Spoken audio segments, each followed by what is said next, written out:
Okay, so the currency risk management chapter of F9 is also one of the most important chapters and one of the most complex chapters in F9.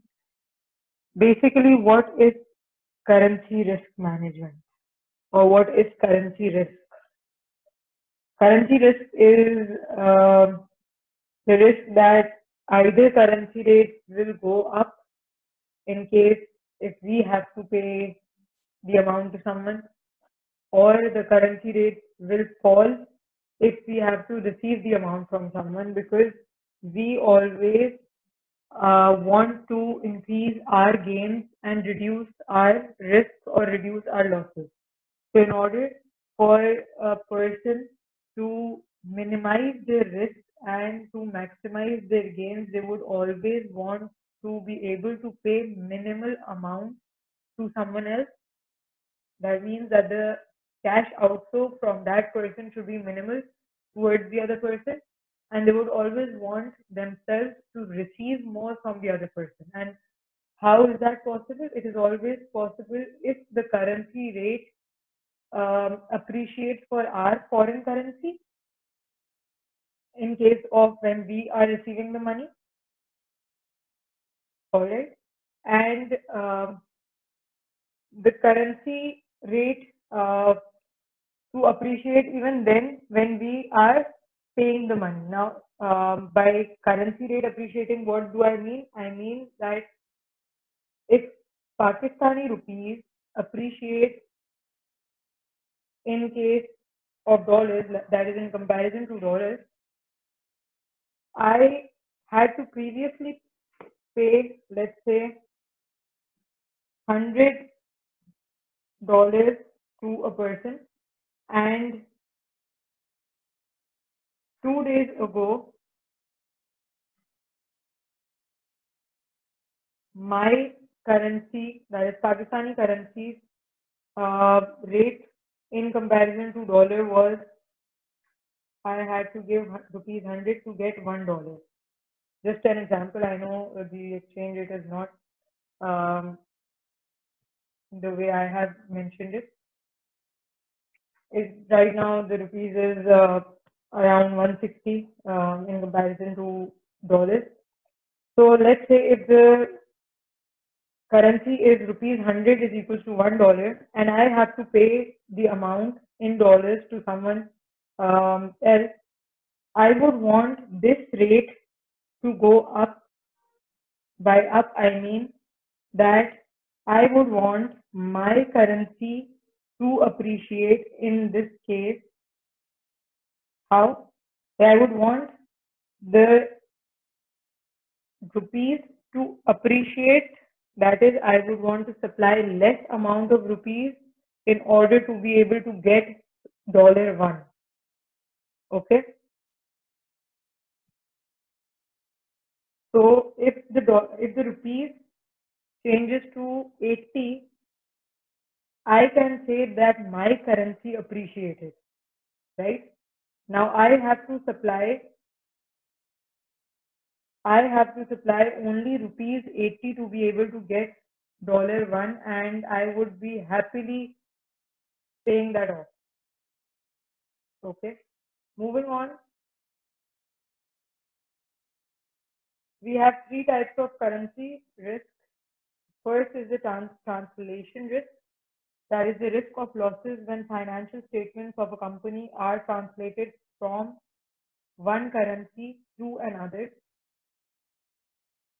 This is the case when a company has its factory set up in 2 or more countries. For example, if I have a company, I'm running a company, and I have one of my factories in Pakistan and the other in India and the other in USA, let's say. So I would want my company's financial statements to be in one currency or maximum in two currencies. I would not want it to be in all three currencies. So if my head office is in Pakistan, I would prefer converting the profits and the cost and the sales that I'm getting from my US company or my US factory into Pakistani currency. Similarly, I would want the returns that I'm earning from my Indian factory. I would want to convert that amount into Pakistani currency to be able to consolidate my financial statement and my earnings from all three factories and present one financial statement that would be the final financial statement that I could publish on my website so that my investors can view it, right? So I would always be facing this risk that maybe dollar would appreciate in this case, or maybe Indian rupee would appreciate in this case, and I would be able to show lower profits in Pakistani currency when I convert it. Similarly, transaction risk of losses on any specific transaction, that is risk that currency rates will increase in buying transaction. When I'm importing some goods, let's say China, a lot of people do import from China from all over the country, all over the world. A lot of people import items from China. So if we are in USA and we are importing from China, we would always want that our imports should be cheap for us, right? The amount that I'm paying should be less rather than it being more. So I would always want that my rate should support my transaction. That is, my rate should be less when I'm buying or when I'm importing goods, and my rate should be more when I'm selling or exporting goods. China would want their, please turn off your video, Krishna Kumar.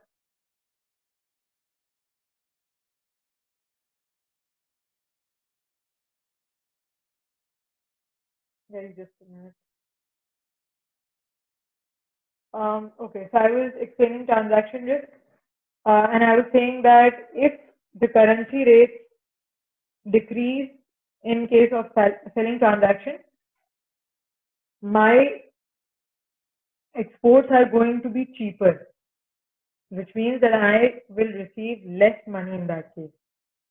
So I would always want my currency rate to increase when I am exporting a good, so that I receive more money. So I was talking about economic risk, where I said that this is the risk in case of losses on both imports and exports. And it occurs for most of the companies. That is what I said. And if it occurs for the companies, it creates significant amount of losses. So I was saying that most of the companies have either a supplier or a debtor, and in most cases both of them, who are operating from a different country. So this company is dealing in different currencies, and since it is dealing in different currencies, it must be importing goods from a different country, and it must be exporting good to a different country, which means that it is prone to economic risk.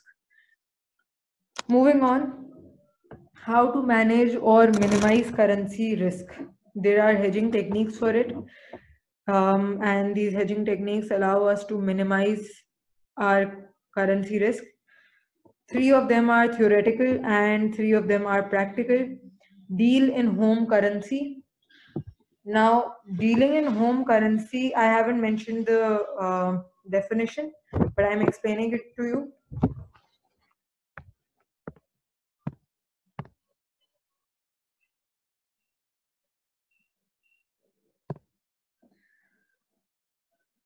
Dealing in home currency means to request your suppliers to accept payment in our local currency and request customers to give payment in our local currency. This allows us to minimize our currency risk. However, the supplier or your debtor shall be prone to it. But dealing in home currency is a very rare case. Most of the suppliers or most of the debtors do not allow this because obviously they have to minimize their currency risk as well. Lagging, on the other hand, means making delayed payment to suppliers in order to take advantage of favorable exchange rates.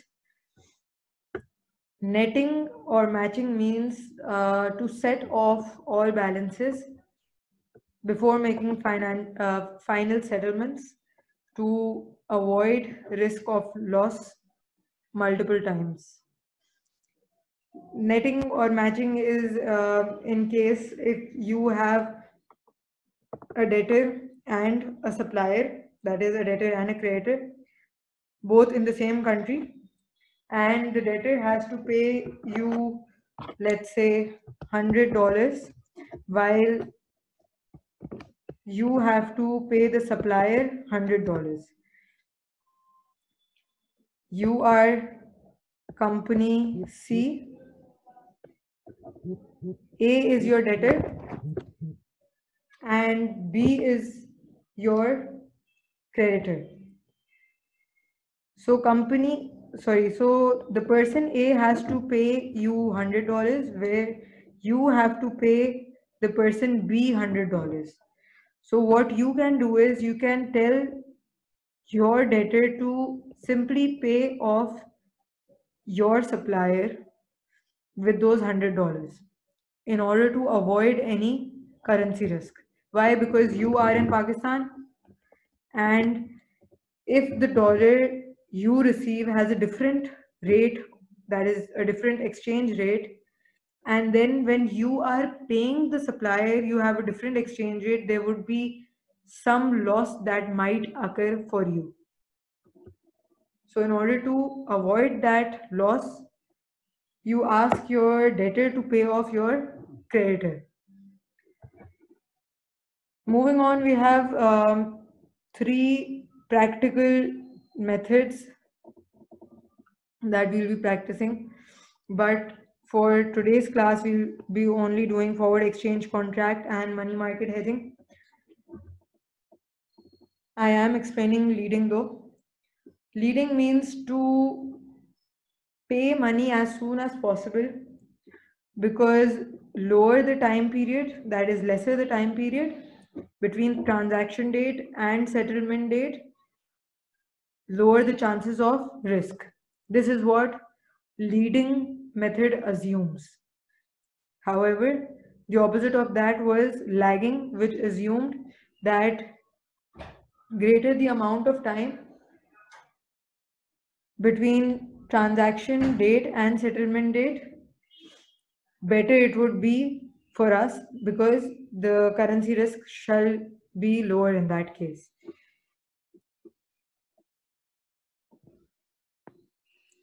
Now, to start off with forward exchange contract and money market hedging, we first need to discuss the quotes. There are two types of quotes. One is indirect quote and the other is direct quote. Indirect quote says that the foreign currency shall be in numerator and local currency shall be in denominator.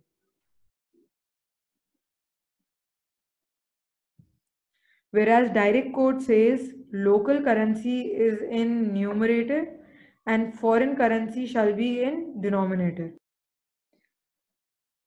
So if the question mentions an indirect quote, you need to divide your currency in order to convert it to another currency or to convert it from another currency. Whereas for a direct quote, you need to multiply to convert. And in case of indirect quote, the lower rate shall be the buying rate. However, the higher rate shall be the selling rate. Vice versa would be the case for direct quote, where the higher rate is the buying rate and the lower rate is the selling rate.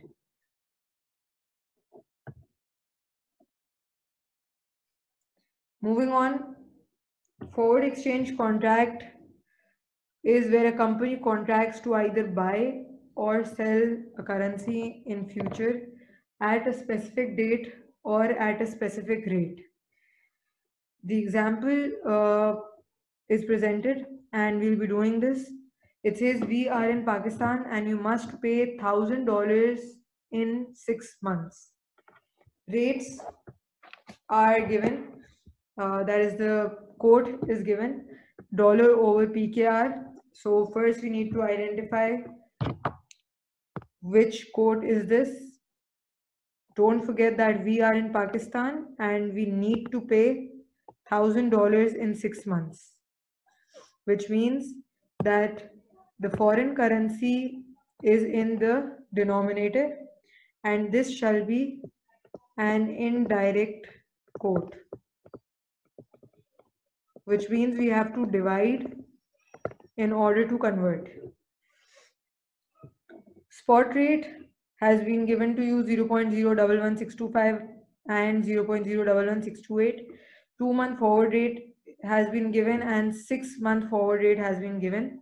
Requirement is how much PKR will be involved in hedging under forward exchange contract. Now, first we need to check which rate should we take. And I believe we should take 6-month forward rate. Why am I saying that? Because we have to pay in 6 months time. So nothing would be relevant for us except 6-month forward rate if we are using forward exchange contract to hedge our money. Now we need to identify which one of them is the buying rate and which of them is the selling rate. So the indirect quote always said that lower rate is buying rate and higher rate is selling rate.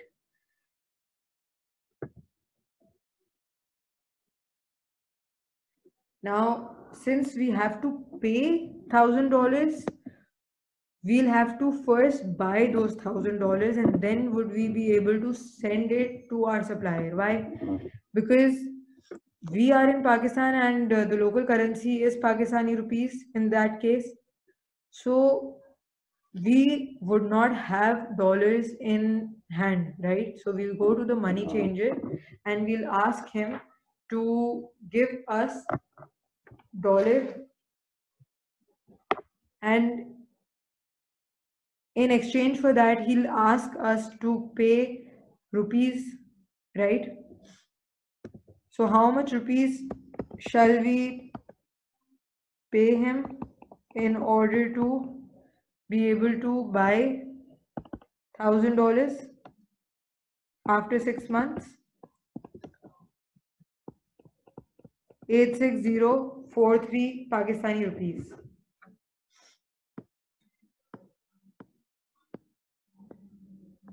Now the example says that we are in UAE and we will receive 1,000 Saudi Arabian riyals after 2 months. Let's highlight it. We are in UAE, which means that UAE is whatever the currency UAE uses shall be our local currency, and we will receive 1,000 Saudi riyals after 2 months, and the rate is riyals over dirhams, which means that again the quote is indirect and we will have to divide in order to convert.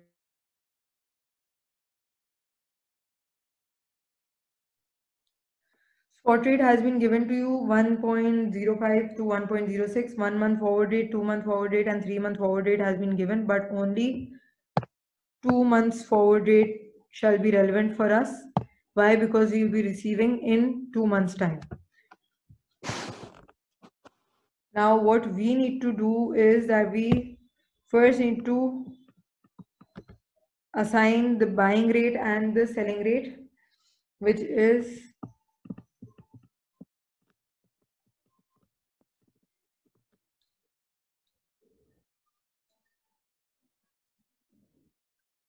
Again, lower rate is buying, higher rate is selling. Why? Because we are using indirect quote. So 1000 Saudian riyals over 1.035 is equals to 9661.8 AED, that is dirhams. Now, why did I use 1.035, that is the selling rate in this case, and why not the buying rate? Because I am in Dubai, right? And I am receiving Saudian riyals. So those Saudian riyals would not be relevant for me while I am living in Dubai, right? So once I receive those Saudian riyals, I'll go to the money changer and I'll ask him to convert it into my local currency. And for that, I need to sell those Saudian riyals in order to be able to receive dirhams, which is why we are using the selling rate in this case. Now, the money market hedging is a bit complex, and I would present a story while computing the answer for the questions. So please make sure you are very attentive, because most of the students have issues in computing money market hedging only. Even the book says there are 3 steps to compute money market hedging, and we will be following those 3 steps only, but in a story format. The question says a UK company owes a Danish creditor 35 lakh kroners in 3 months' time. Spot exchange rate is 7.5509 kroners to 7.5548 kroners. There is no point in between. Let me write it again. Per pound one, the company can borrow in sterling for 3 months at $8.60 per annum, and can deposit kroner for 3 months at 10% per annum. What is the cost in pounds with a money market hedge, and what effective forward rate would this represent? Now let me present the solution to you and then I'll start explaining it.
Now, first of all, we need to make sure that our deposit and borrowing rate has been converted to the period for which we require it, that is for 3 months.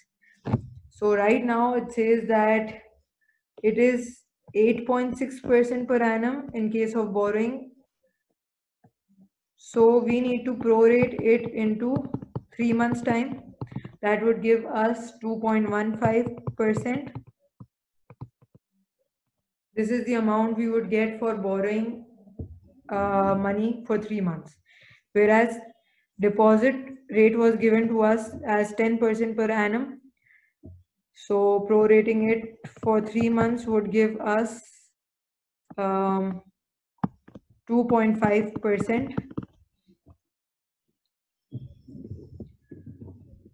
Now, since we are a UK company and we need to pay to the Danish creditor in kroners, we'll first go to the foreign bank, that is to the Danish bank, and we'll ask them that we want to deposit in your account an amount of money that shall make 35 lakh kroners by the end of 3 months. So please give us a rate that we would be receiving on our deposit account, that is our savings account. And you all must be aware that we receive a percentage of profit or a percentage of interest on our deposit accounts if they are not current account. So the foreign bank told us that we would be receiving 2.5% on the amount that you would be depositing. So I computed that by the end of 3 months, I would receive 35 lakh only if today I deposit 3414634 kroners into that bank account. But obviously, since I'm in UK, I did not have that amount in my hand. I went to the money changer and I told him that I do have pounds, but I do not have kroners. I want to buy kroners and I am ready to pay you in pounds for the exchange. So he said that, okay, since you are ready, you must pay me according to today's spot rate. But for that, I had to first check the quote. And if you see that the quote is kroners per pound one, which means that it is kroners over pound one. So the local currency is in the denominator, which means that it is again the indirect quote, and we will have to divide. And since I am paying the Danish creditor, I will be using the buying rate, which is the smaller rate in this case.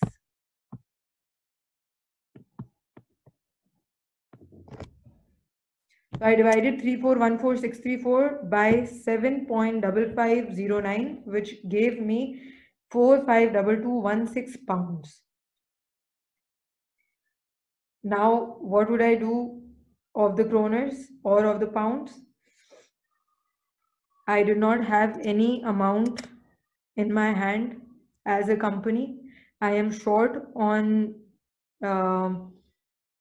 money, which is why I have to take the longer method, and I cannot pay off my suppliers directly today, which is why I am depositing the amount to be able to pay them 35 lakh kroners at the end of 3 months. But then again, I do not even have this much amount in my account right now. So what would I do? I would go to the local bank and I'll ask them to please let me borrow 452216 pounds from you today. And once after the 3 months period passes, I will probably get money from my debtors or from other sources, and I'll pay you back with the interest amount, that is 9722. Now, how did I compute the interest amount? 452216 into 2.15%.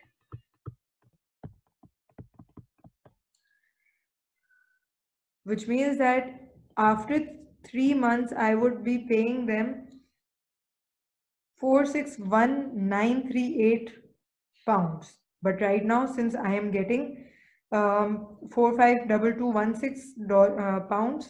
I would take it to the money changer. I'll get the currency exchanged. I'll get this amount and take it to the foreign bank. They'll deposit my money. After 3 months, they will give me 35 lakh so that I can pay off my supplier. And in those 3 months, I would be receiving amounts from my debtors or from the sales.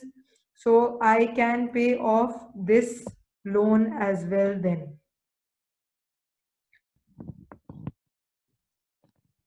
Moving on.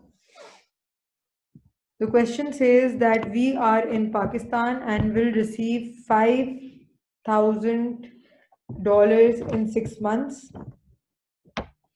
Spot rates are dollar over PKR, which means that again, it's an indirect quote. Why? Because the local currency is in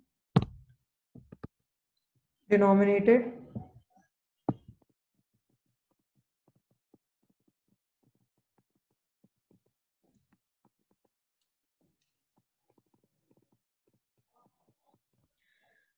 Spot rate has been given 0.011625 to 0.011628.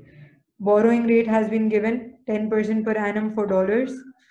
And deposit rate has been given 12% per annum for rupees. Now, in receipts case, that is when we are receiving the amount, the case is just the opposite of payment, which is why we have the deposit rate for our local bank account and we have the borrowing rate for our foreign account. I'm presenting the solution and then I'll start explaining.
Again, first we will prorate the interest rates according to our time period, that is 10% into 6/12 would give us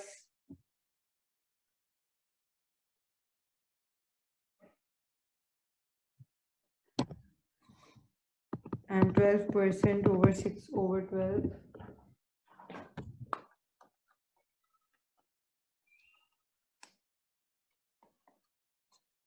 5%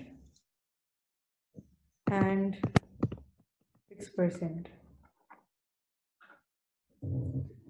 So now we'll go to the foreign bank to loan the amount, that is to borrow the amount, and we'll say that in order to be able to borrow the amount,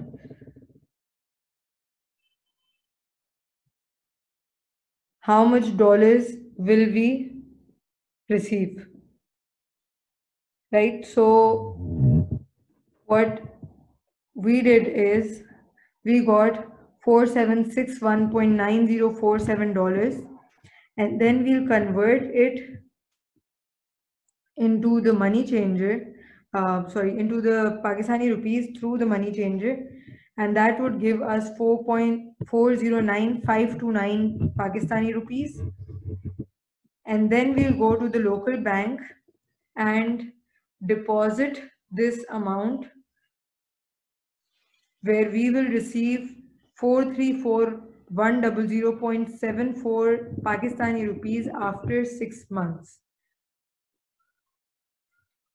Once we receive the amount that we are expecting to receive, that is $5,000 after 6 months, we can go back and pay off this loan to the foreign bank with that amount, and then we can gain, or we can use, or we can invest the amount that we shall be receiving from our debtors during this period, or this amount also can be used to invest back into the company or to be able to pay off to our suppliers. Now the effective forward rate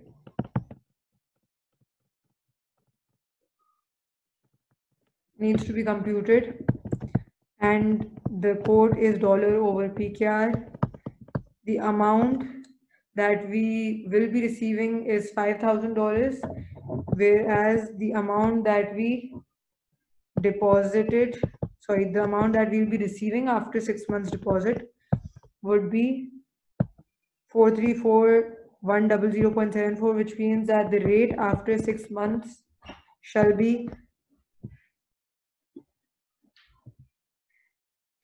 0.011518. Any confusions, any queries, please let me know.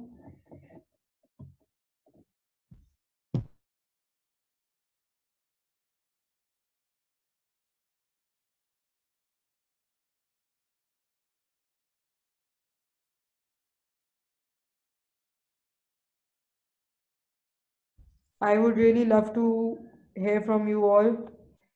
Some feedback.